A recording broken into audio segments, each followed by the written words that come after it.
Hi students, I'm in the video linear programming oda transportation problem எப்படி solve பண்றதுன்றத பத்தி தான் பார்க்க போறோம்.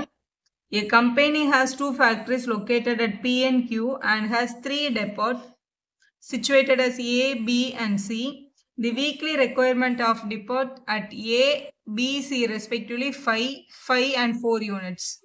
While the production capacity of the factories at P and Q are 8 and 6 units.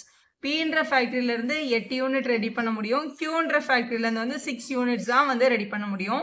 So நம்ம calculate பண்ண போகிறது அவங்களோட transportation cost. Transportation ஒரு ஃபேக்ட்ரியில இருந்து ஒரு டிப்போக்கு வந்து எவ்வளோ வந்து காஸ்ட் ஆகும் அப்படின்றத இந்த டேபிளில் வந்து கிளியராக கொடுத்துருக்காங்க. Transportation per unit, how many units should be transported from each factory to each depot in order to make the transportation cost as minimum அப்படின்னு கேட்டிருக்காங்க. இதுதான் ஒரு எக்ஸாக்ட் டிரான்ஸ்போர்ட்டேஷன் ப்ராப்ளம். அவங்க கிட்ட ரெண்டு ஃபேக்ட்ரி இருக்கு. ஃபேக்டரியோட நேம் வந்து PNQ. ஸோ அங்கேருந்து டிரான்ஸ்போர்ட்டேஷன் வந்து 3 பிளேஸ்ல இருந்து எடுக்கிறாங்க, depot A, B and C. So அதில் பர்டிகுலராக இப்போ Pலேருந்து ஏன்ற டிப்போக்கு அனுப்பணும்னா 160 rupees transportation cost per unit கொடுக்கணும். அதே மாதிரி Bக்கு Cக்கு கொடுத்துருக்காங்க. இதுலேயுமே இன்னொரு கண்டிஷனும் இருக்குது. ஒரு டிப்போலையும் வந்து இப்போ வந்து டிப்போ ஏல 5 யூனிட் தான் ரிசீவ் பண்ண முடியும், டிப்போ பிலையும் 5, அதே மாதிரி சியில் வந்து 4 யூனிட் தான் ரிசீவ் பண்ண முடியும் உங்களால். இதில் ஃபஸ்ட்டு நீங்கள் செக் பண்ண வேண்டியது ஃபேக்ட்ரியிலேருந்து வெளியில் வர்ற யூனிட்ஸும் டெப்போஸ் வந்து ரிசீவ் பண்ணுற யூனிட்ஸும் சேமாக இருக்கான்னு பார்க்கணும். இப்போ PNQ பாருங்களேன், 8 and 6 கொடுத்துருக்காங்க. 8 + 6 வந்து அப்போ 14 யூனிட் வந்து ஃபேக்ட்ரியில் ரெடி ஆகுது. டிப்போட்ஸில் எவ்வளோ ரிசீவ் பண்ணுறாங்கன்னு பாருங்கள். 5 + 5 + 4 14. அப்போ இங்கேயே 14 யூனிட்ஸ் ரிசீவ் பண்ணுறாங்க. ஸோ நம்ம வந்து கரெக்டாக அவங்கள பிரித்து கொடுத்துடலாம். எப்படி பிரிக்கிறது அப்படின்றத முதல்ல பார்க்கலாம். இங்கே பாருங்கள், இப்போ கொஸ்டினில் நான் இங்கே ஒரு சின்ன டயக்ராம் போட்டிருக்கேன். இந்த மாதிரி டயக்ராம் எழுதிட்டா உங்களுக்கு வந்து ஈக்குவேஷன் எழுதுறது கொஞ்சம் ஈஸியாக இருக்கும். இப்போ ஃபேக்ட்ரி P இங்கே இருக்குது, ஃபேக்ட்ரி Q இங்கே இருக்குது அப்படின்னு எடுத்துக்கலாம். ஃபேக்ட்ரி Pயில் 8 யூனிட் ரெடி பண்ணுவாங்க, ஃபேக்ட்ரி Qவில் 6 யூனிட் ரெடி பண்ணுவாங்க. அதான் நான் கீழே எழுதியிருக்கேன். So depot A, B and Cயில் பர்டிகுலராக அவங்க கொடுத்துருக்க யூனிட் 5 and 4. டிப்போ Aக்கு வந்து 5 யூனிட் தான் நம்ம சென்ட் பண்ண முடியும். அதே மாதிரி Bக்கும் 5 யூனிட் தான், Cக்கு வந்து மொத்தம் 4 யூனிட் சென்ட் பண்ண முடியும். இப்போ பாருங்க, நம்ம வந்து ஃபர்ஸ்ட் அசியூம் பண்ணிக்கலாம். இப்போ இந்த Pன்ற ஃபேக்டரியிலேருந்து டிப்போ Aக்கு வந்து X யூனிட் அனுப்புறதா வச்சுக்கலாம். சரி, இப்போ Pன்ற ஃபேக்டரியிலேருந்து X யூனிட் அனுப்பியிருந்தால் Qன்ற ஃபேக்டரியிலேருந்து டிப்போ Aக்கு எவ்வளோ யூனிட் அனுப்புவாங்க அப்படின்னு கேட்டால், டிப்போ Aயோட கெப்பாசிட்டி எவ்வளோன்னு பார்த்தீங்கன்னா 5 தான். இங்கேருந்து X யூனிட் ரிசீவ் ஆகிருக்குன்னா அப்போ கண்டிப்பாக Q கிட்ட இருந்து அவங்களுக்கு 5 - X தான் அவங்க ரிசீவ் பண்ண முடியும். இவங்க 2 அனுப்பிச்சாங்கன்னா இவங்க 3 தான் அனுப்பணும்ல. ஸோ அதான் 5 - 2 3 நம்ம சொல்லுவோம் இல்லையா. இங்கே 5 தான் இவங்களோட கெப்பாசிட்டி. இவங்க எவ்வளோ அனுப்பிச்சாங்களோ அதில் அந்த 5ல் ரிமைனிங் தான் இவங்க அனுப்ப முடியும். அதனால இங்கே 5 - Xன்னு போட்டுக்கலாம். அதே மாதிரி ரெண்டாவது டிப்போக்கு Pன்ற ஃபேக்ட்ரியிலேருந்து Y யூனிட் அனுப்பியிருக்காங்கன்னு வச்சுக்கோங்க. அப்போ Qன்ற ஃபேக்ட்ரியிலேருந்து கண்டிப்பாக அவங்க எவ்வளோ தான் அனுப்ப முடியும்னா 5 - Y தான் அனுப்ப முடியும். நான் மொத்தமாகவே அந்த டிப்போவில் 5 யூனிட் தான் ரிசீவ் பண்ண முடியும் அவங்களால. அதனால 5 - Y அப்படின்னு அனுப்பணும் நம்ம. சரி, இப்போ டிப்போ Cக்கு இப்போ நம்ம வரைய போகிறது வந்து ஒரு கிராஃப் ஷீட்டில் X and Y access use பண்ணி நம்ம வரைய போகிறோம். ஸோ அப்போ நம்ம இதுக்கு இசட்னு எடுக்க முடியாது, ஏன்னா 3D ஷேப் நம்ம ஃபார்ம் பண்ண போகிறது இல்லை, நம்ம 2Dயில் தான் டயக்ராம் வரைய போகிறோம். அப்போ டிப்போ Cக்கு எப்படி வரைகிறது அப்படின்னா, இங்கே பாருங்களேன், ஃபேக்ட்ரி Pயில் மொத்தமாக அவங்களால எவ்வளோ வந்து ரெடி பண்ண முடியும்? 8 யூனிட். 8 யூனிட்டில் X யூனிட் இங்கே அனுப்பியிருக்காங்க, Y யூனிட் இங்கே அனுப்பிட்டாங்க. அப்போ மிச்சம் இருக்க யூனிட்டு தானே டிப்போ Cக்கு அவங்க அனுப்ப முடியும். அப்போ அது எப்படி எழுதுறதுன்னா, 8ல் இருந்து X யூனிட்டையும் Y யூனிட்டையும் அனுப்பின பிறகு மிச்சம் இருக்கிறத C டிப்போக்கு அனுப்பியிருப்பாங்க. அப்போ இங்கேருந்து அவங்க அனுப்பின யூனிட் வந்து 8 - X - Y. 8லேருந்து இந்த Xஐ மைனஸ் பண்ணிவிட்டு இந்த Yஐ மைனஸ் பண்ணிவிட்டு ரிமைனிங் இருந்த அமௌண்ட் வந்து 8 - X - Yன்னு சொல்லலாம். இல்லை 8 மைனஸ் எப்படி காமனாக வச்சுட்டு 8 - X + Y இப்படியும் நம்ம சொல்லிக்கலாம். ஸோ இந்த யூனிட் தான் இங்கே அனுப்புவாங்க. அதே மாதிரி இப்போ டிப்போ Cக்கு Qன்ற ஃபேக்ட்ரியிலேருந்து எவ்வளோ சென்ட் பண்ணுவாங்க அப்படின்னு கண்டுபிடிக்கணும்.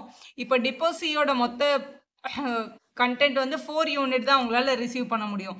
அப்போ இங்கெல்லாம் நம்ம என்ன பண்ணோம்னா, இங்கே எவ்வளோ யூனிட் அவங்களுக்கு வேணுமோ அதை இங்கேருந்து மைனஸ் பண்ணி சொன்னோம் இல்லையா, அதே மாதிரி தான் இங்கேயும். இங்கே 4 யூனிட் தான் இவங்களோட கெப்பாசிட்டி.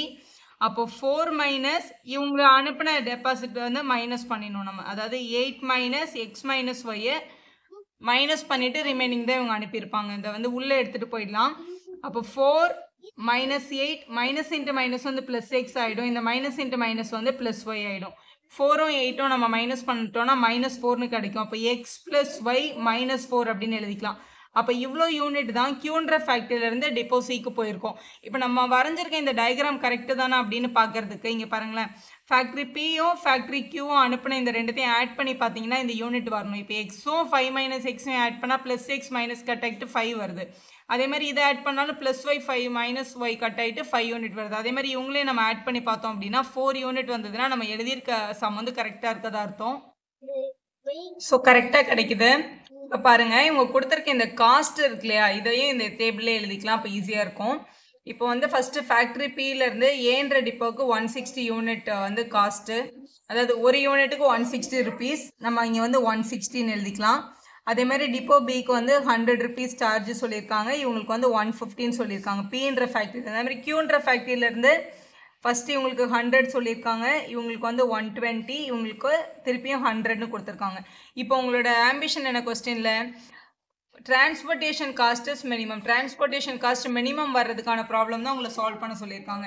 ஸோ முதல்ல டோட்டல் காஸ்ட்டை கண்டுபிடிக்கலாம். அப்புறம் அதை யூஸ் பண்ணி கன்ஸ்ட்ரெயின் அப்ளை பண்ணி கிராஃபில் ட்ரா பண்ண போகிறோம். டோட்டல் காஸ்ட் கண்டுபிடிக்கிறதுக்கு இப்போ மொத்தமாக எங்கெல்லாம் டிரான்ஸ்போர்ட் ஆயிருக்குன்னு பார்க்கணும். முதல்ல பி ஃபேக்ட்ரியிலேருந்து ஏக்கு எக்ஸ் யூனிட் வந்து அனுப்பியிருக்காங்க 160 ருபீஸ் சார்ஜில். அப்போ 160 இன்ட்டு எக்ஸ் 160 எக்ஸ்ன்னு எழுதணும். அடுத்து 100 இன்ட்டு ஒய் 100 ஒய். அடுத்து இங்கே 150 into 8 minus x minus y இவங்களை மல்டிபிள் பண்ணி எழுதணும். அப்போ இந்த மாதிரி கிடைக்கும். ஸோ இந்த டயக்ராம்லேருந்து எல்லா யூனிட்டையும் எடுத்து இங்கே எழுதியிருக்கேன். அதாவது இந்த யூனிட் அந்த யூனிட் அமௌண்ட் அந்த மாதிரி எழுதியிருப்போம். அதே மாதிரி இவங்களுக்கு ஒய் ஃபேக்ட்ரியிலேருந்து 100 rupees 5 minus x 120 rupees 5 minus y 100 x plus y minus 4ன்னு எழுதியாச்சு. இப்போ இவங்கள சால்வ் பண்ணால் கிடைக்கிறதா நம்மளோட டோட்டல் காஸ்ட். இதை ஜஸ்ட் உள்ள மட்டும் மல்டிபிள் பண்ணிக்கலாம். ஜஸ்ட் இந்த வெளியில் இருக்க நம்பர்லாம் இப்படி உள்ள மல்டிபிள் பண்ணி எழுதிக்கலாம். எழுதிட்டோம் நம்ம. இப்போ இதில் இருக்கிற எல்லா எக்ஸ் டேர்ம்ஸும், ஃபார் எக்ஸாம்பிள் இந்த மைனஸ் 100 எக்ஸும் ப்ளஸ் 100 எக்ஸும் கேன்சல் ஆயிருக்கும். இந்த மாதிரி எல்லா எக்ஸ் டேர்ம்ஸும் எடுத்துக்கலாம். 160 எக்ஸ் இங்கே வந்து மைனஸ் 150 எக்ஸ் இருக்கு. ஸோ எக்ஸ் டேர்ம்ஸ்ன்னு பார்த்தா 160 எக்ஸும் மைனஸ் 150 எக்ஸும் இருக்குது. மைனஸ் பண்ணிட்டா 10 எக்ஸ் கிடைக்குது. அது மாதிரி எல்லா ஒய்யையும் கம்பைன் பண்ணிங்கன்னா நமக்கு கிடைக்கிறது மைனஸ் 70 ஒய் கிடைக்குது. நம்பர்ஸ் வந்து ப்ளஸ் 1200 இருக்குது. இங்கே ஒரு 600, இங்கே ஒரு 500, இங்கே ஒரு மைனஸ் 400 இருக்குது. ஸோ ஜாயின் பண்ணால் நமக்கு ஒரு 1900 கிடைக்குது. ஸோ இதான் டோட்டல் காஸ்ட்டு. இது எல்லாத்துலேயுமே வந்து 10 டேபிள் காமனாக இருக்கிறதுனால இந்த மாதிரி 10 நம்ம காமனாக வெளியில் எடுத்துக்கலாம். வெளியில் எடுத்துட்டோன்னா இது எக்ஸ், இது வந்து மைனஸ் 7y ப்ளஸ் 190 அப்படின்னு கிடைக்கும். நம்ம இதோட டிரான்ஸ்போர்ட்டேஷன் காஸ்ட்டை வந்து இசட்னு எடுத்துக்கலாம். இப்போ இந்த ஃபங்க்ஷனை வந்து மினிமைஸ் பண்ணுறது தான் நம்மளோட கேள்வி. இப்போ இந்த ஃபங்க்ஷனை எழுதியாச்சு. இதில் சப்ஜெக்ட் டு த கன்ஸ்ட்ரெயின் என்னெல்லாம் எடுக்கணும் அப்படின்னு பார்த்தா, இப்போ இதுதான் நம்ம வரைஞ்சிருக்க டிரான்ஸ்போர்ட்டேஷன் காஸ்ட்டோட டேபிள்.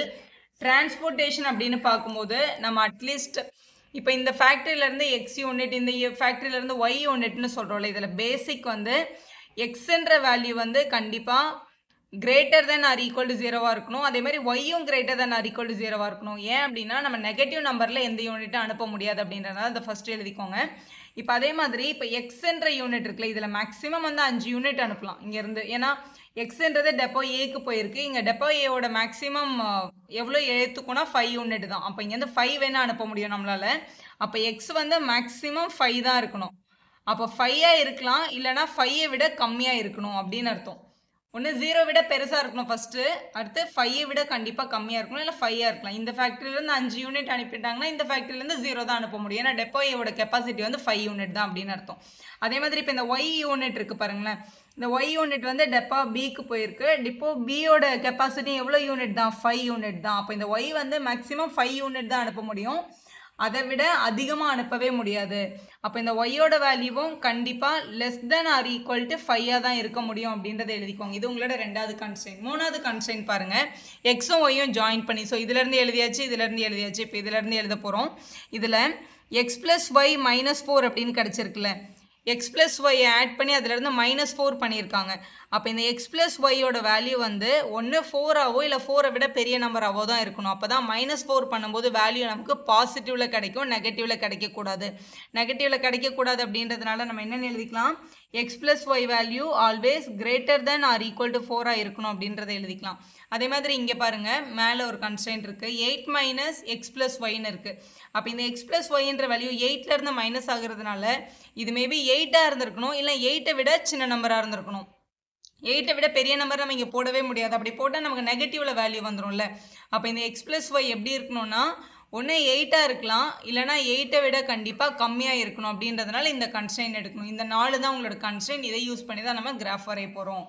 இதான் இப்போ நம்ம பண்ண வேண்டிய கொஸ்டின். மினிமைஸ் நம்ம இது கண்டுபிடிச்ச டோட்டல் காஸ்ட்டோடது transportation cost subject to the constraint இப்போ நான் உங்களுக்கு எக்ஸ்பிளைன் பண்ணது. இப்போ பாருங்களேன், இவங்கெல்லாம் ஸ்ட்ரெயிட் லைன்ஸ் தான். இதனாலும் ஸ்ட்ரெயிட் லைன் நம்ம வரைஞ்சிக்கலாம். இப்போ இவங்களுக்கு தான் நம்ம வந்து பாயிண்ட்ஸ் கண்டுபிடிக்கணும். எப்போவுமே கிரேட்டர் தென் கொடுத்தாலும் சரி, லெஸ் தென் கொடுத்தாலும் சரி, அதை முதல்ல ஈக்குவல்ட்டுக்கு லைன் வரீங்க. x + y = 4க்கு இது எக்ஸ், இது ஒய். எக்ஸ் 0ன்னு வச்சு ஒரு வேல்யூ, ஒய் 0ன்னு வச்சு ஒரு வேல்யூ எடுக்கணும். இப்போ எக்ஸுக்கு 0 போட்டால் ஒய்யோட வேல்யூ 4, ஒய்க்கு 0ன்னு போட்டால் எக்ஸோட வேல்யூ 4ன்னு கிடைக்குது. இந்த பாயிண்ட்டை முதல்ல கிராஃபில் பிளாட் பண்ணி அவங்களுக்கு ஒரு லைன் வரைஞ்சிக்கலாம். X axis, y axis. உங்களுக்கு வந்து வெறும் பாசிட்டிவ் டைரக்ஷன் மட்டும் தான் எடுத்திருக்கேன். நான் எக்ஸும் கிரேட்டர் தென் 0, ஒய்யும் கிரேட்டர் தென் 0ன்றதுனால. இப்போ இங்கே ஒரு பாயிண்ட் இருக்குது. நம்மளோட எக்ஸ் ஆக்சிஸில் இருக்க 4 நான் பிளாட் பண்ணியிருக்கேன். இது நம்மளோட 4,0. அதே மாதிரி ஒய் ஆக்சிஸில் இருக்க 4 பிளாட் பண்ணியிருக்கேன். இது நம்மளோட 0,4. இவங்கள ஒரு லைன் போட்டு ட்ரா பண்ணிடலாம். ஸோ இந்த டாட்ல இருந்து இந்த டாட்டுக்கு இப்படி ஒரு லைன் ட்ரா பண்ணிக்கலாம்.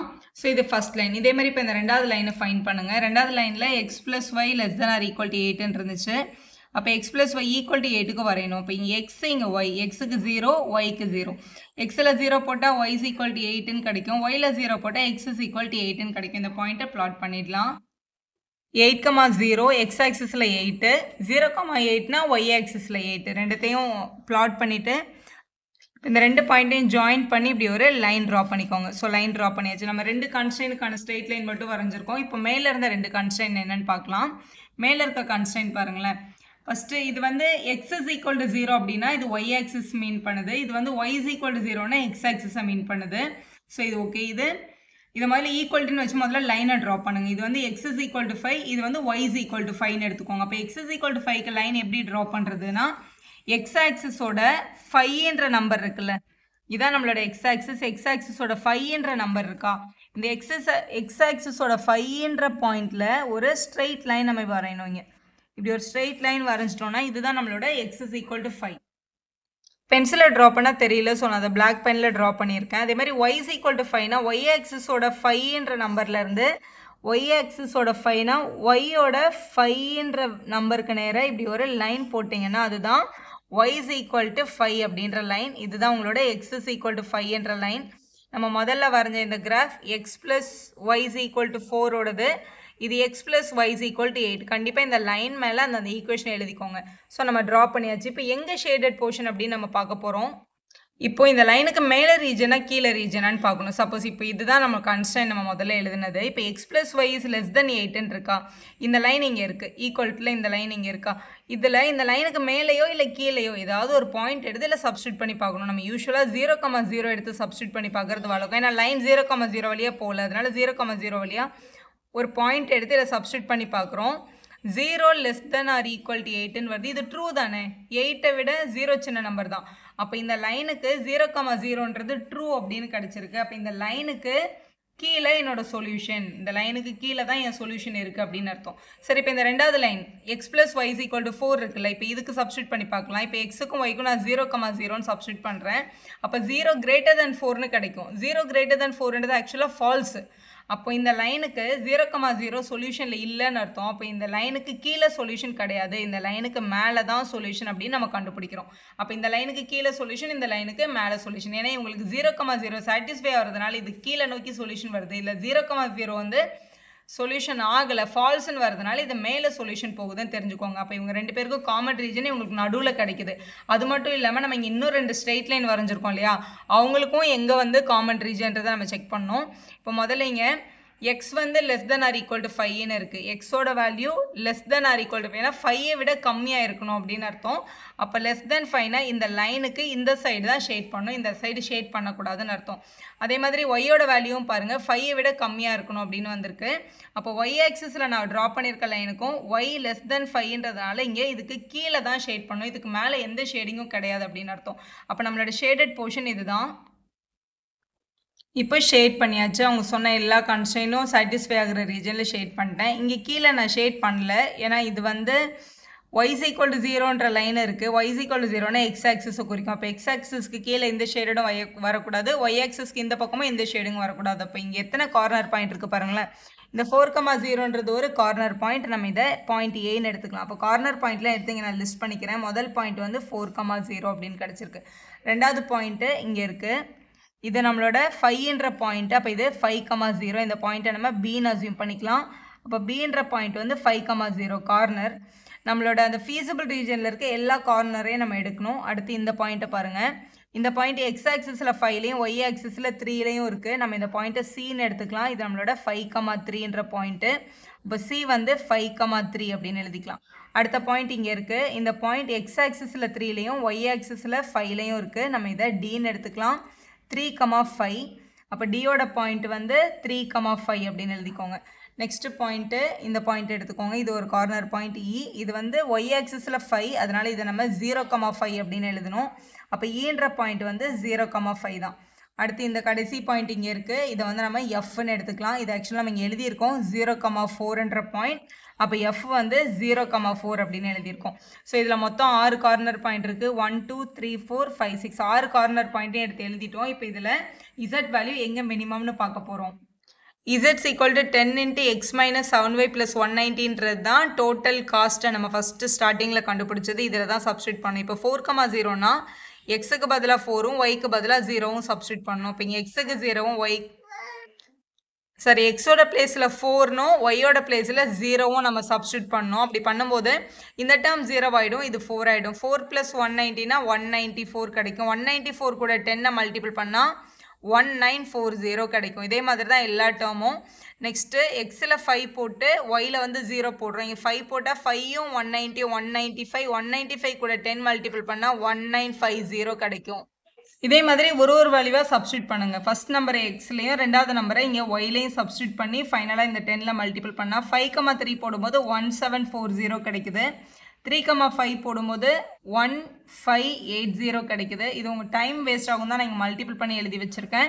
நீங்கள் மல்டிபிள் பண்ணி பாருங்கள். இப்போ இங்கே எக்ஸுக்கு 0வும் ஒய்க்கு 5யும் சப்ஸ்டியூட் பண்ணி பார்க்கும்போது 1550 கிடைக்குது. 0,4 சப்ஸ்டியூட் பண்ணும்போது 1620 கிடைக்குது. இப்போ நம்ம கொஸ்டினில் டிரான்ஸ்போர்ட்டேஷன் காஸ்ட்டு லெஸ்ஸாக வரணும் இல்லையா? அப்போ இந்த ஃபங்க்ஷனில் எந்த நம்பர் ரொம்ப லெஸ்ஸாக இருக்குன்னு பாருங்கள். 1550ன்ற நம்பர் தான் மினிமமாக இருக்குது. அப்போ இதை மினிமம் அப்படின்னு சொல்லி நம்ம எழுதிக்கலாம். அப்போ மினிமம் டிரான்ஸ்போர்ட்டேஷன் காஸ்ட் வரணும்னா இந்த 0,5 அப்படின்ற பாயிண்ட்லேருந்து கொடுத்துருக்கணும் அப்படின்றத நம்ம சொல்யூஷனில் எழுதிடணும். ஸோ 1550ன்ற காஸ்ட் தான் மினிமம். அட் த பாயிண்ட் 0,5ன்னு முதல்ல எழுதிக்கோங்க. ஸோ 0,5ன்றது இது எக்ஸ் இது ஒய் இல்லையா? இப்போ முதல்ல ஸ்டார்ட் பண்ணும்போது இப்போ எக்ஸோட வேல்யூ வந்து 0னும் ஒய்யோட வேல்யூ வந்து 5னும் கிடச்சிருக்கு. இப்போ முதல்ல ஃபேக்ட்ரியில் வந்து பின்ற ஃபேக்ட்ரியில் 8 யூனிட் ரெடி பண்ணாங்க. அப்போ இவங்களுக்கு 0 தான் கொடுத்துருக்காங்க, இவங்களுக்கு 5 கொடுத்துருக்காங்க. அப்போ ரிமைனிங் இருக்க எலிமெண்ட் இங்கே கொடுத்துருப்பாங்க. அப்போ இவங்களுக்கு கண்டிப்பாக அவங்க 3 யூனிட் சப்ளை பண்ணியிருப்பாங்க. அப்போ வந்து ஃபேக்ட்ரி பியிலேருந்து அவங்க சப்ளை பண்ணது 053 அதுதான் அதோட யூனிட்டு. இவங்களுக்கு பார்க்கும்போது இவங்களுக்கு வந்து இந்த டிப்போக்கு 5 யூனிட் வந்திருக்கும். ஆனால் இவங்க கிட்டேருந்து 0 தான் கொடுத்துருக்காங்க. அப்போ கண்டிப்பாக கியூன்ற ஃபேக்ட்ரியிலேருந்து 5 யூனிட்டுமே கொடுத்துருப்பாங்க. இவங்களுக்கு 5 யூனிட் தான் வேணும், ஆனால் இவங்க கிட்ட இருந்துமே 5 யூனிட் வந்துருச்சு. அப்போ வந்து இவங்க வந்து 0 யூனிட் தான் சப்ளை பண்ணியிருப்பாங்கன்னு அர்த்தம். இவங்க மொத்தமாக கியூன்ற ஃபேக்ட்ரியில் 6 யூனிட் ரெடி பண்ணாங்க, இவங்களுக்கு 5 கொடுத்துட்டாங்க, இங்கே 0 கொடுத்துருக்காங்க. அப்போ 1 யூனிட் தான் இவங்களுக்கு சப்ளை பண்ணியிருப்பாங்க. அப்போ வந்து பின்ற ஃபேக்ட்ரியிலேருந்து 053 இவங்களுக்கு 501ன்னு எழுதணும். இந்த மாதிரி ஃபைனலாக எழுதி கம்ப்ளீட் பண்ணுங்கள். வீடியோ யூஸ்ஃபுல்லாக இருந்தால் ஒரு லைக் போடுங்க, உங்கள் ஃப்ரெண்ட்ஸ்க்கும் ஷேர் பண்ணுங்கள். Subscriber channel for more videos.